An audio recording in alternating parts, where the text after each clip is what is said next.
Hello, good morning সবাইকে। তো আজকে ঘুম থেকে উঠেই আমরা বেরিয়ে পড়েছিলাম মায়াপুর যাওয়ার জন্য। আর আজকে সকাল থেকেই বেথুয়াতে প্রচণ্ড বৃষ্টি হচ্ছিল। আমরা বৃষ্টির মধ্যেই বেরিয়েছিলাম, কারণ দুদিন আগে থেকে প্ল্যান করা ছিল যে আজকে আমরা মায়াপুর যাব।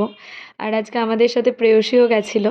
তো আমরা ট্রেনে করে প্রথমেই ধুবুলিয়া চলে গেছিলাম, কারণ আমাদের এদিক থেকে ধুবুলিয়া দিয়ে গেলেই বেশি ইজি হয় মায়াপুর। তারপরে ধুবুলিয়া নেমে আমরা একটা টোটো রিজার্ভ করে একদম ইস্কন মন্দিরের সামনে গিয়ে নেমেছিলাম। আর এই যে আমরা মায়াপুরে পৌঁছেও গেছি।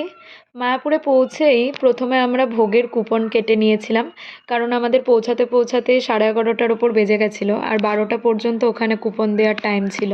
তারপরে আমরা মন্দিরে ঠাকুর দর্শন করে মাঠে গিয়ে একটুখানি বসেছিলাম। আর এই যে একটুখানি আমরা ফটোশ্যুট করছিলাম। ফটো তুলে নিয়ে আর কিছু রিলস ভিডিও শ্যুট করে আমরা খাবার জায়গায় চলে গেছিলাম, কারণ কুপনে খাবার টাইম 1টা থেকে 2টো পর্যন্ত লেখা ছিল। প্রসাদের মেনুতে ছিল ভাত, ডাল, পাঁচমেশালি একটা সবজি, পনিরের তরকারি আর পায়েস। প্রসাদ খেয়ে এসে তারপর প্রেয়সী আমাকে কটা রিলস ভিডিও শ্যুট করে দিচ্ছিল। তারপরে আমরা 3জন মিলে হাঁটতে হাঁটতে গোশালা গেছিলাম ঘুরতে। গোশালা থেকে এসে আমরা এখানে একটুখানি বসেছিলাম, আর এখানে ঠাকুরের নাম কীর্তন হচ্ছিল, তো সেটাই শুনছিলাম। হালকা বৃষ্টি শুরু হচ্ছিল বলে আমরা তাড়াতাড়ি মায়াপুর থেকে বেরিয়ে এসেছিলাম।